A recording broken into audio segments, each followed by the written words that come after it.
समझदार कौन।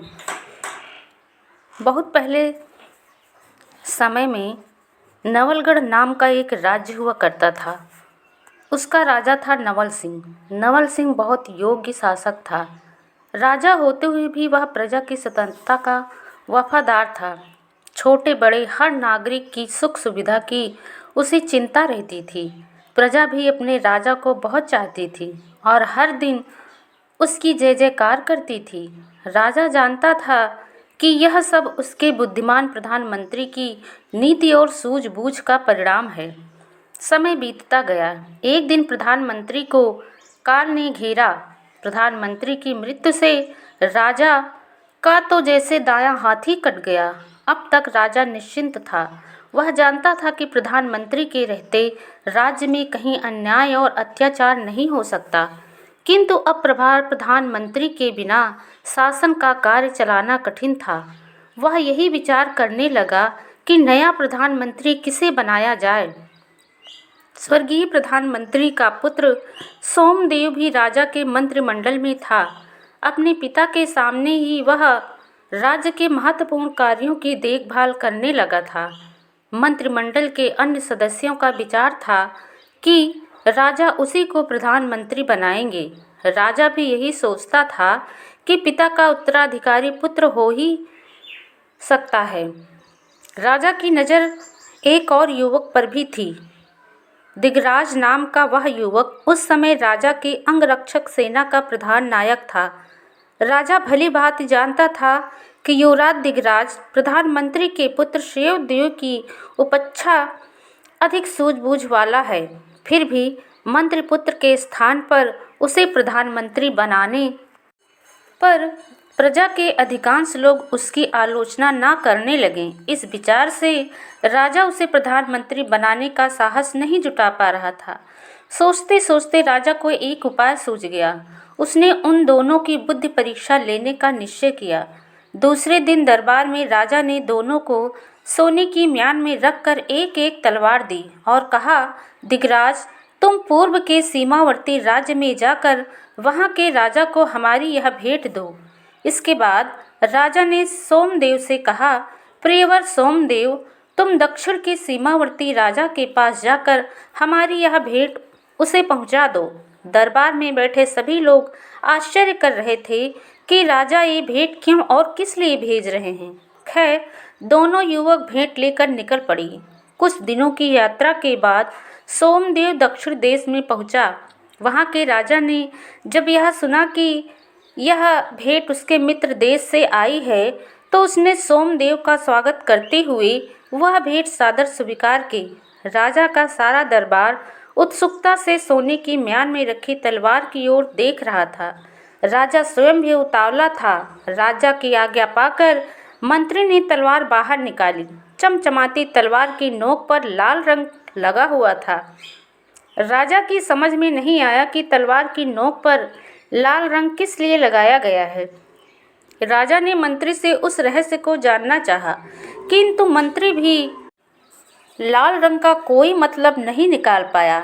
हार कर राजा ने सोमदेव से पूछा, राजदूत, आपके राजा की यह भेंट हमें स्वीकार है, किंतु आपके महान शक्तिशाली राजा ने किस उपलक्ष्य में हमें यह भेंट भेजी है। तलवार की नोक पर लगे लाल रंग का अर्थ भी हम समझ नहीं पा रहे हैं।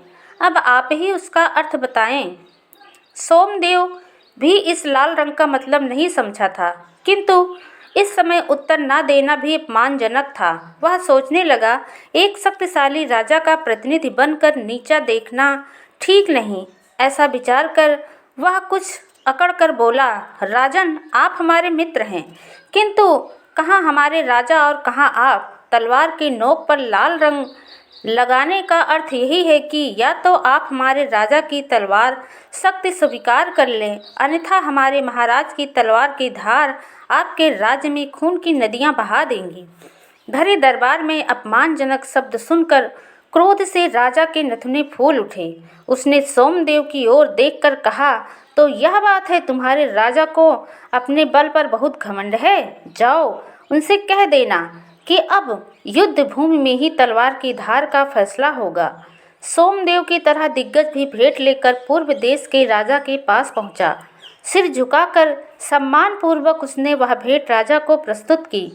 पूर्व देश के राजा ने दिगराज को सम्मान के साथ ऊंचे आसन पर स्थान दिया। यह देखते ही दिगराज समझ गया कि यह राजा हमारे महाराज का सच्चा मित्र है।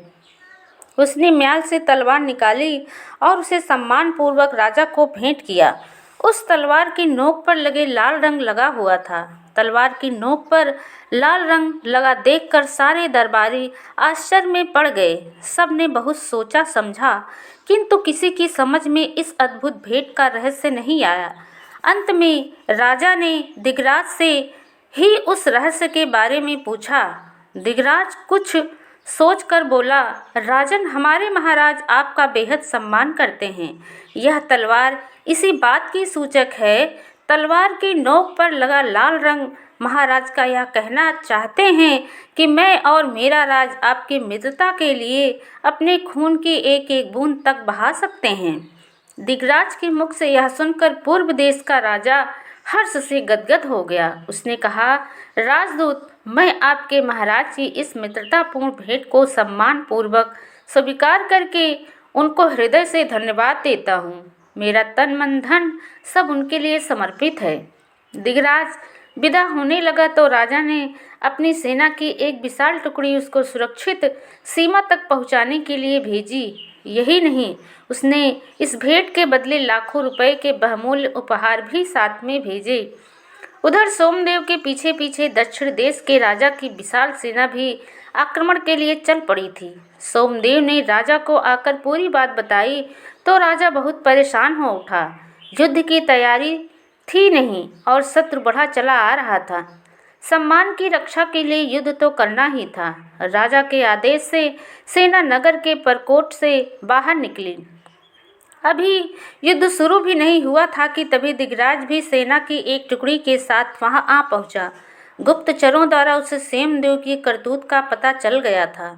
उसने अपनी टुकड़ी के साथ पीछे से दक्षिण देश के राजा की सेना पर धावा बोल दिया। दक्षिण देश के राजा की सेना उसके लिए तैयार न थी। वह दोनों सेनाओं के बीच पूरी तरह से घिर गई। घबराहट में उसके सैनिकों के पैर उखड़ गए और पूरी सेना भाग खड़ी हुई। दूसरे दिन दरबार जुटा। राजा को प्रधानमंत्री का चुनाव करना था। राजा ने दरबारियों से कहा, देखा आप लोगों ने, एक सोमदेव है जो हमारी भेंट के बदले युद्ध लाया और एक यह दिगराज है जो हमारे लिए बहुमूल्य उपहार ही नहीं बल्कि मित्र की शक्ति और सहानुभूति भी बटोर लाया है। मैंने इन दोनों को एक सी भेंट दी थी, किंतु दोनों ने अपनी अपनी बुद्धि से उसके अलग अलग अर्थ निकाले। दिगराज की बुद्धिमानी और दूरदर्शिता से प्रकट है कि वह संकट के समय में सूझबूझ से काम लेने वाला व्यक्ति है। बोलो, इन दोनों में से आप किसे राज्य का प्रधानमंत्री बनाना चाहते हैं? सारा दरबार एक साथ चिल्ला उठा, दिगराज, दिगराज को प्रधानमंत्री बनाएं। महाराज वही इस पद का सच्चा हकदार है। इस प्रकार दिगराज को राज्य का प्रधानमंत्री बना दिया गया। राजा की चतुराई से सही आदमी की खोज निकाला गया था। इसलिए हमें सोच विचार कर कार्य करना चाहिए।